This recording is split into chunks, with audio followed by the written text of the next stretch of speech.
Hello, this is Peter Woolfolk. First, let me say thank you so much for being a listener. Now, I want to alert you to our shiny new podcast website located at podpage.com. However, you can go directly to the podcast site located at www.publicrelationsreviewpodcast.com. There, you can contact me through email. You can leave a voice message. You can leave a review. You can read an episode blog and frequently learn about the podcast guests. You might also want to suggest podcast topic ideas or even suggest a guest. You can also let me know if you would like to receive our podcast listener logo that you can post on your social media. So I look forward to hearing from you about our new podcast website, www.publicrelationsreviewpodcast.com. Thank you so much for listening to the Public Relations Review Podcast, and have a great day. Welcome. This is the Public Relations Review Podcast, a program to discuss the many facets of public relations with seasoned professionals, educators, authors, and others. Now, here is your host, Peter Woolfolk. Welcome to the Public Relations Review Podcast and to our listeners all across America and around the world. This podcast has been ranked by Apple as being among the top 1% of podcasts worldwide. So thank you to all of our guests and listeners for making this happen. Now, question. You are about to have an important interview with the media. How do you ensure you have some input and control over that interview? Too often, inexperienced PR people and others simply let the media have control over the interview. My guest today says those days are over.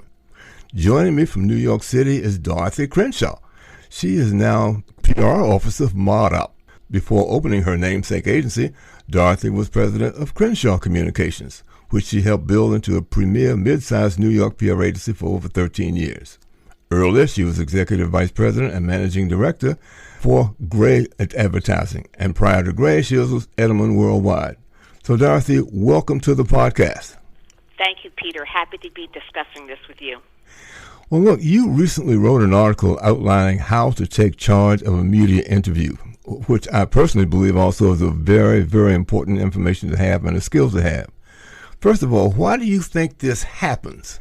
Well, I think sometimes this comes with experience. We've worked with many clients doing media prep sessions, and if they're less experienced, they may feel like they just have to passively sit back and wait for the next question and hope to get it right, or that they're lobbing the ping pong ball back over the net. But they shouldn't feel that way. They should feel very confident and comfortable. And most of all, like they have something important to share. So they should feel like they can take control over the interview. I don't mean 100% control, but certainly they should have a feeling of confidence about managing their messaging. So then let's talk about how should they go about that. What should they think that they need to know, and how to go about beginning to make that happen? Well, I think it starts with knowing what you want to share. And it helps to think in terms of threes. I usually counsel clients to have 3 points in mind. And if they're doing anything like radio, audio, podcast interview, they have it written down so they can refer to it. We think there's some kind of, there's a body of psychological research that shows that we think better in sets of 3. So just think about the 3 most important things you want to share. Mm-hmm. That's the first step. You know, one of the things that I found in my experience is that a lot of times when I was involved in those things, I would also actually ask the media person, what questions do you want to ask? So I'll have that information up front as well. That's a great idea. However, I can tell you from experience that media won't always share their questions with you, or at least they won't always share all of them. Mm-hmm. And that particularly when it comes to broadcast interviews, they may very well change it the very morning or the very day of the interview. Mm-hmm. So don't count on having all the questions in advance. And some media will refuse to do that at all. Okay. The other thing I also found important is to determine whether you're dealing with beat reporter or general assignment reporter. That also makes a difference as well.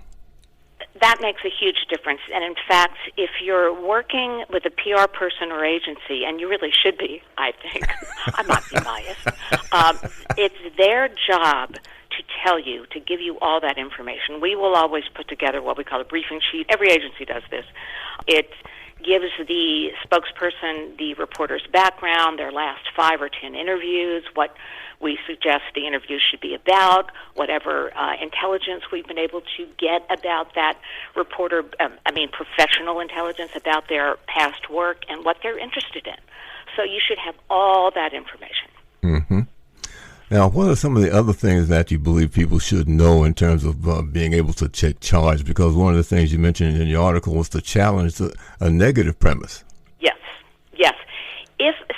If you anticipate that an interview will be somewhat adversarial, I think you need to start by knowing how you intend to promote the interview after it's done or not.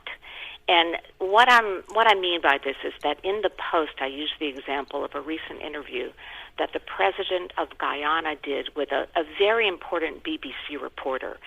And Mr. Ali, the Guyanese president, was able to gain a real advantage in the interview. And one way he did that was by having his team circulate his best moments on social media. Now, we all know that most people don't sit down and actually take in a lengthy article or a 10-minute interview. They might just see some sound bites on social media. So, of course, the first step is to lead with your best moments. Mm-hmm. Now, you also mentioned about having your way or having your say. Help us understand how that works. Mm-hmm. Well, something very interesting that I think President Ali does in this particular interview, but you will find it in many places, is that he doesn't necessarily accept the premise behind every question. It's that classic, when did you stop doing this terrible thing? Mm-hmm. Well, of course, you don't want to admit that you've ever done anything terrible if, in fact, you have not.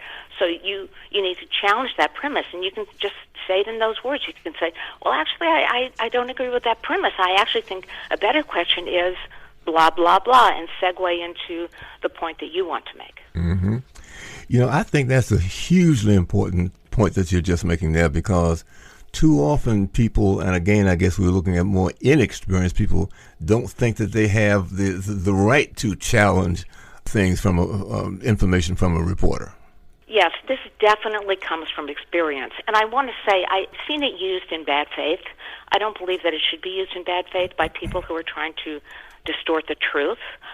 But when you know that someone, let's say someone on the other side of the table during a media interview, has erroneous information or partial information, you really do have the responsibility to challenge it. Mm-hmm. And I think that's hugely important. What other tips do you have for folks who need to understand how they can basically take charge of an interview? Well, something that you do see sometimes in interviews are people talking over one another. It could be that you're in some kind of adversarial situation and someone is going on and saying something that's not quite accurate, but you hesitate to interrupt them because it looks rude or it might escalate the situation. And what I think in this particular case President Ali did successfully was he raised his voice, but still in a modulated way, and he actually put his hand up in the universal stop sign and said, wait a minute, let me stop you right there. Let me just correct that. And he said it gently, but with great authority in his tone of voice. Mm-hmm. So what I would suggest someone does if they feel that they simply have to break in is to raise their voice a couple of decibels, but not too much, and simply keep talking. Mm-hmm. But I think because most media, most journalists, or certainly most broadcast hosts will let you have your say because that's their job. That was the point I was going to make. That if, in fact, that they did say something that was erroneous, that you needed to stop right away and said they needed to correct that. That I need to correct that information because what you just said is not accurate. And remember, you can always go back and correct something that has been mentioned, a few minutes earlier. Nothing is stopping you from saying, oh, and by the way, during your first question, what you mentioned isn't exactly correct, and here's why. Mm-hmm. So I think one of the things that we're getting out of this is that as the person being interviewed, you should understand that you have some, for lack of a better term, rights, that you don't have to accept everything that's being said, particularly if it's inaccurate, and that you can step in to make changes to make sure that it's being reflective of what you're actually saying, that it is accurate information. That's so funny you say that, because we actually have a page in our media training deck that says the interviewee Bill of Rights, and it's a long list of things that you should expect before you agree to any kind of media interview.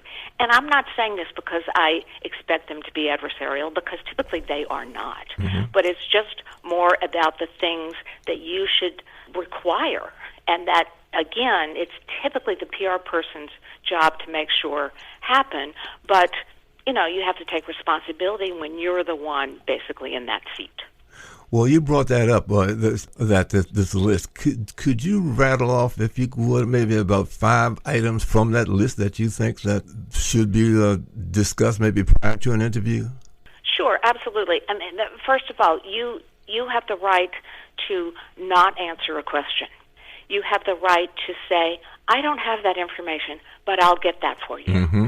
Again, you have the right to challenge any premise of the question. You have the right to reject any hypothetical. If someone tries to pin you down and say, well, is it A or is it B? You don't have to talk about that. You have the right to mention when you cannot share information. Very often, our C-level, let's say a CEO or another C-level executive, will be asked about information like earnings or profits, and they may not be able to share that. So you absolutely have the right to say, I can't share that. But what I can tell you is that we are 10% over our benchmarks or something like that. Mm-hmm.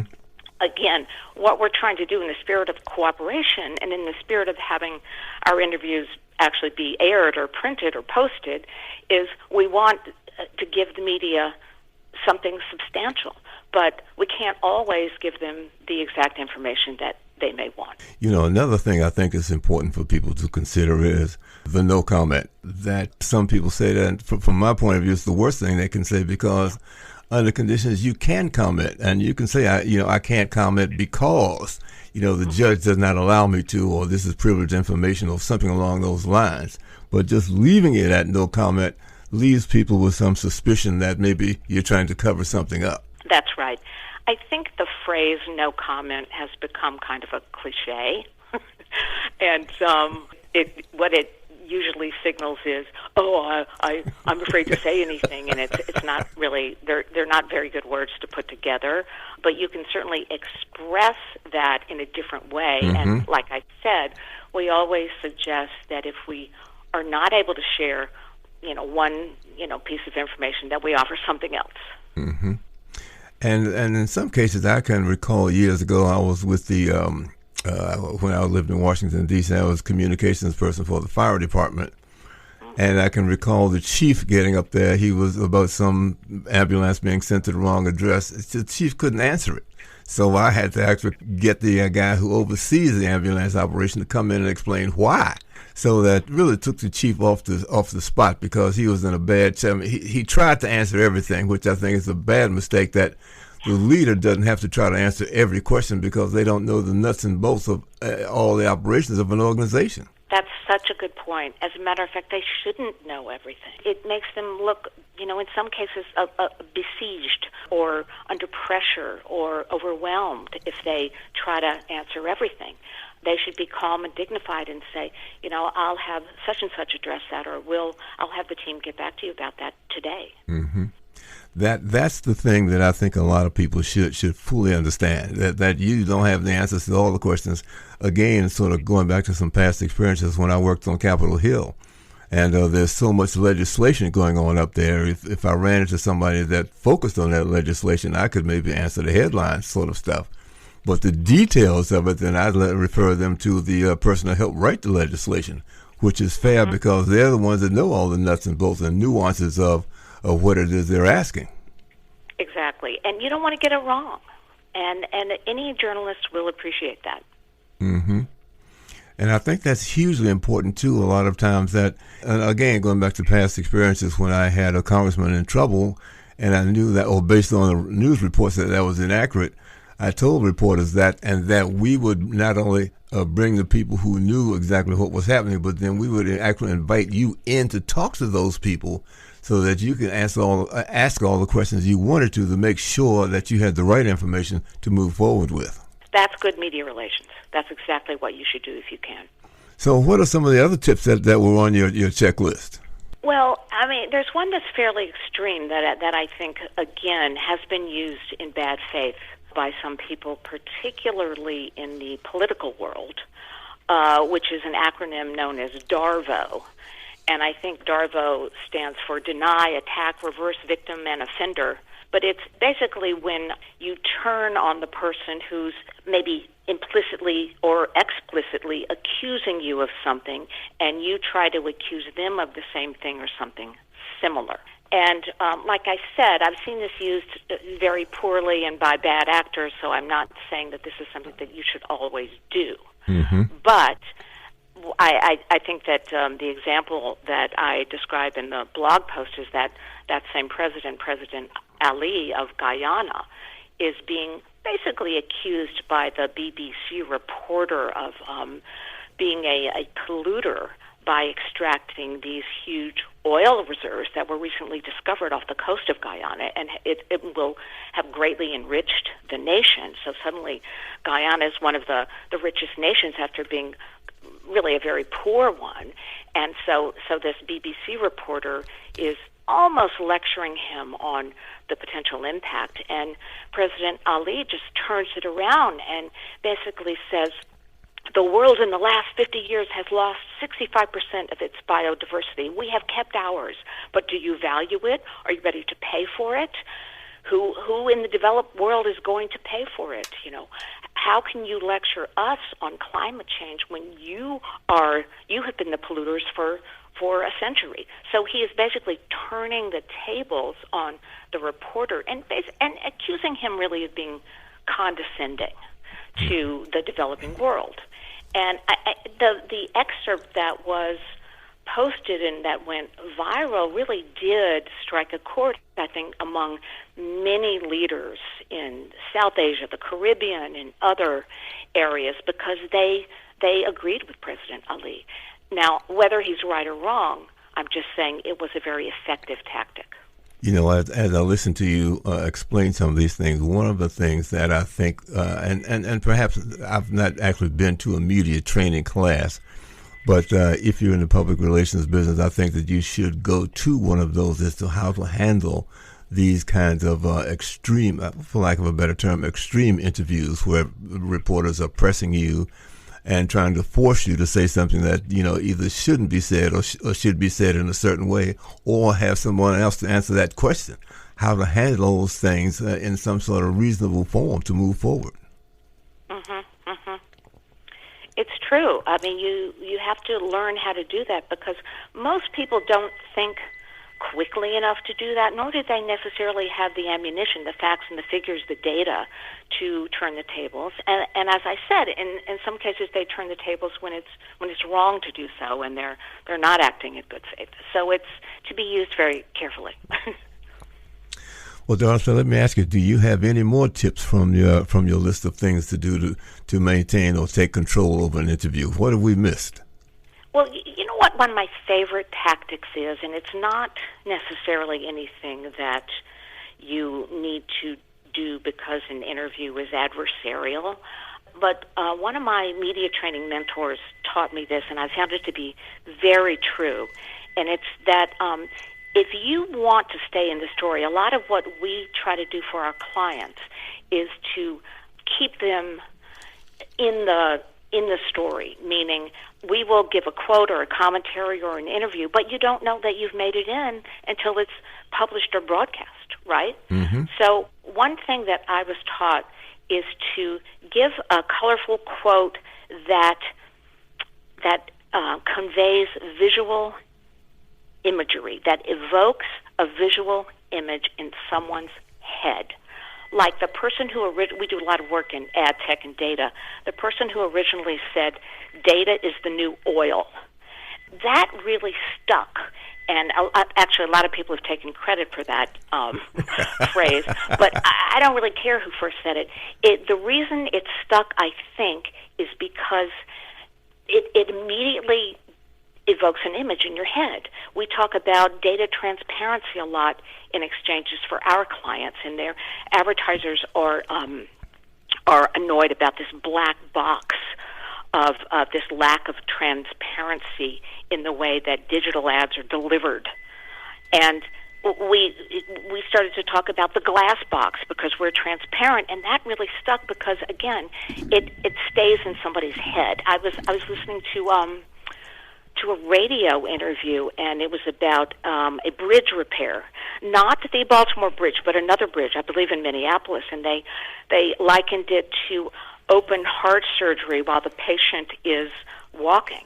And I thought, gosh, that's a great visual image, and no wonder that was the phrase that stayed in the broadcast because it was so evocative. Mm-hmm. That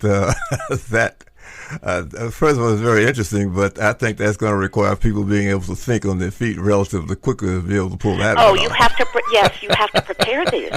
You have to prepare these in advance. But unless you're just, very accustomed to this, or unless it's part of your message deck, which it really should be. There was one. This actually originated with a colleague of mine who had helped a client who was one of the targets of a congressional investigation, and I believe they said something like, "This is a political strip search." And it was such an arresting, kind of almost violent line, but it actually it was the pull quote for the story, because precisely because it's so evocative.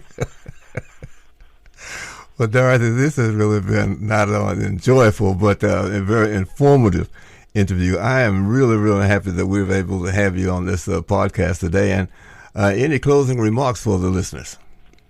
Not really. I just think if you are preparing for a media interview, take some time to get yourself centered. Focus on what you want to say. And again, don't fear the silence. If you're finished and you have communicated everything you need to communicate, don't feel you need to babble on. That's how sometimes people make mistakes. Well, Dorothy, thank you so very, very much. My guest today has been Dorothy Crenshaw. She is now the Chief PR Officer for Martup, and she joined us from New York City. And I want to say, if you've enjoyed the podcast, please share this with your listeners. And also, we'd like to get some great reviews from you. So please join in for the next edition of the Public Relations Review podcast. This podcast is produced by Communication Strategies, an award-winning public relations and public affairs firm headquartered in Nashville, Tennessee. Thank you for joining us.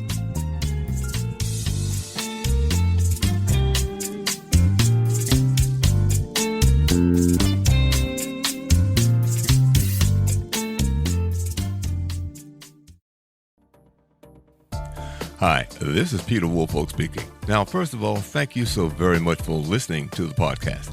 Now, I am very excited to let you know that the podcast is now available on Amazon Alexa. You know the drill. Simply say, "Alexa, play Public Relations Review podcast," and she'll take it from there. And again, thank you for listening. And if you enjoy the program, please become a subscriber. Now, on to the podcast.